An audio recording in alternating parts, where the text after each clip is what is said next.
persoalan utama kita saat ini adalah lemahnya penegakan hukum.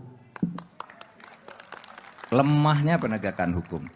Kalau di Indonesia ini penegakan hukum bisa dilakukan dengan baik dan benar, maka menurut saya meskipun angka 50% ini adalah dugaan yang sifatnya kuantitatif, taruhlah separuh gitu. Menurut saya separuh dari seluruh persoalan bangsa ini bisa selesai. Kalau hukumnya bagus, maka ekonomi akan bagus, infrastruktur akan bagus, kehidupan-kehidupan lain pun akan bagus. Emang Jokowi jahat ya Bang? Bahkan seluruh kejahatan Jokowi itu tidak sebanding dengan seluruh kejahatan yang pernah dibuat di era reformasi itu. Karena Jokowi ada puncak dari kejahatan. Gue ucapin itu secara serius ya. Waduh, belum apa-apa udah ada argumentasi. Soal apa yang dikatakan Pak Mahfud barusan, bahwa salah satu kelemahan yang ada di Republik ini atau yang ada di negara ini, Indonesia ini adalah melemahnya atau lemahnya persoalan hukum. Pertanyaannya adalah Pak Mahfud MD ini mengkritik siapa? Kalau pemerintahan sebelumnya, yaitu pemerintahan Pak Jokowi, maka otomatis Pak Mahfud mengkritik dirinya sendiri. Karena Pak Mahfud ketika pada era Pak Jokowi, itu jabatannya luar biasa. Hak asasi manusia, politik dan HAM. Hukum dan HAM. Artinya Pak Mahfud dong yang perlu disalahkan. Kan begitu. Nah, benar yang apa yang dikatakan oleh Bang Hotman Paris. Seperti apa videonya? Mari kita simak berikut ini. Himbauan kepada para pedagang di pasar-pasar kaki lima dan pasar-pasar rakyat. Segera Anda menjual kaca pembesar agar orang semakin gampang mengaca dirinya sendiri. Karena banyak orang di Indonesia ini yang tidak sadar akan perilakunya masa lalu.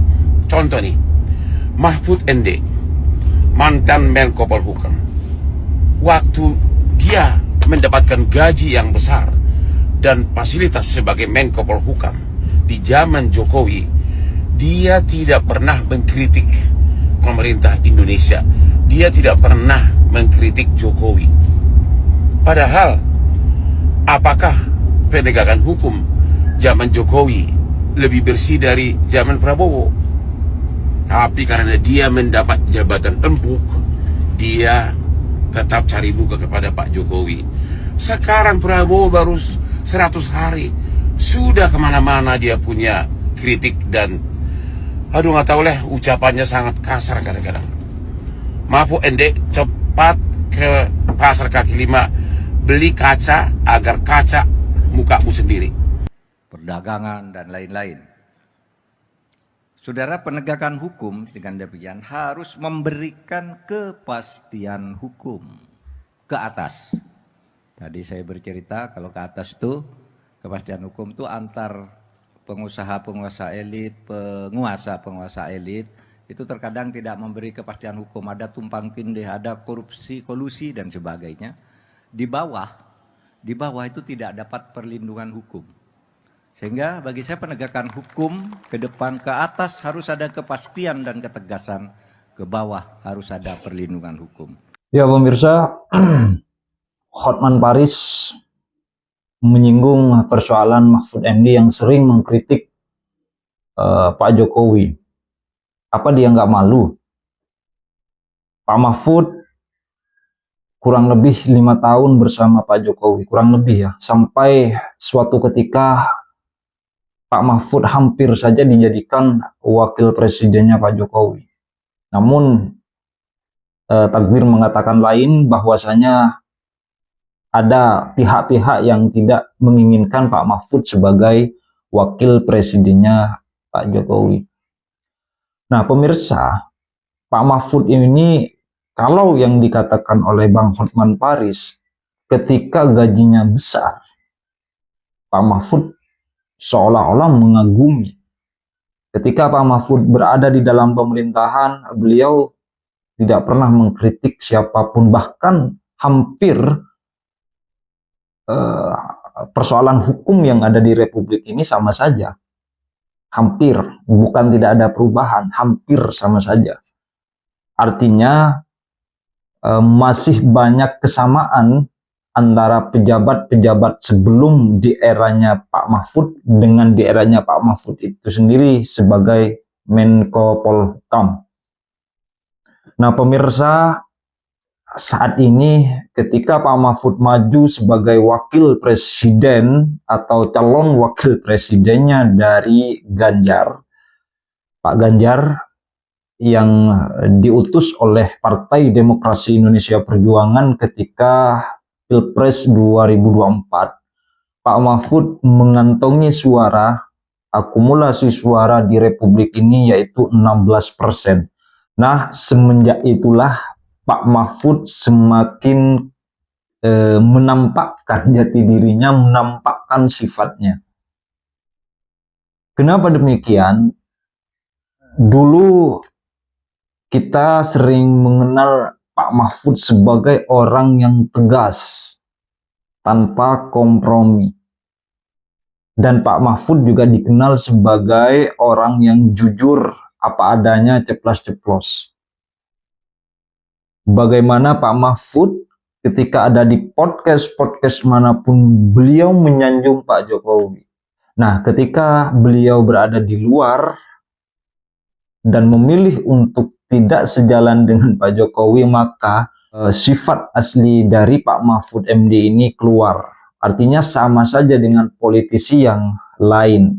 Ketika kalah, tidak terima dengan kekalahannya, maka dengan lantang akan mengkritik, akan menjelek-jelekkan.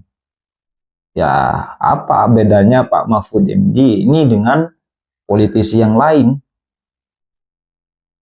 Nah, pemirsa, ketika Pak Mahfud berada di dalam pemerintahan Pak Jokowi, hampir tiap hari tidak ada keluh kesah terhadap persoalan hukum.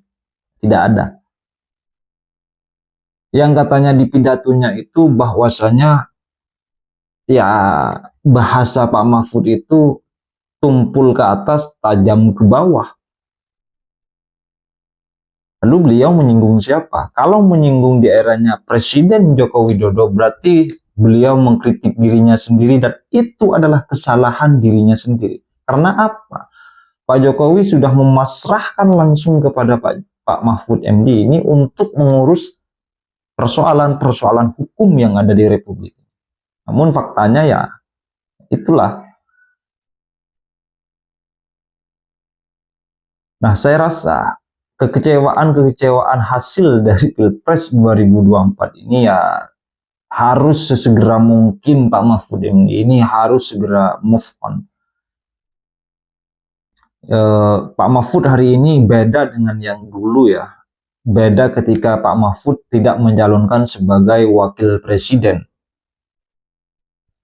Ketika Pak Mahfud memilih untuk mencalonkan sebagai wakil presiden, omongannya, pembicaraannya sudah berbeda. Pembicaraan menyerang personal, yang katanya Pak Jokowi itu Mulyono lah dan sebagainya. Banyak di podcastnya Pak Mahfud MD itu banyak sekali bagaimana menyinggung Pak Jokowi. Tidak habis pikir juga ya, kok bisa seorang Mahfud MD ya sedemikian rupa gitu. Saya adalah salah satu orang yang mengagumi Pak Mahfud waktu itu karena ketegasannya, ceplas-ceplosnya, apa adanya, sering jujur dan sebagainya. Namun ketika Pak Mahfud menyerang Pak Jokowi, seketika rasa kagum saya kepada Pak Mahfud MD ya, buyar. Ya, saya tidak respect lagi kepada Pak Mahfud ketika pembicaraannya adalah hanya persoalan Pak Jokowi dan keluarganya. Saya rasa itu semoga Pak Mahfud MD kembali ke jalan yang benar dan kembali kepada Pak Mahfud yang dulu, yang memang ceplas-ceplos dan pemberani. Terima kasih. Dari saya, jangan lupa untuk di subscribe, like, dan tulis komentar kalian di bawah ini ya. Terima kasih. Assalamualaikum warahmatullahi wabarakatuh.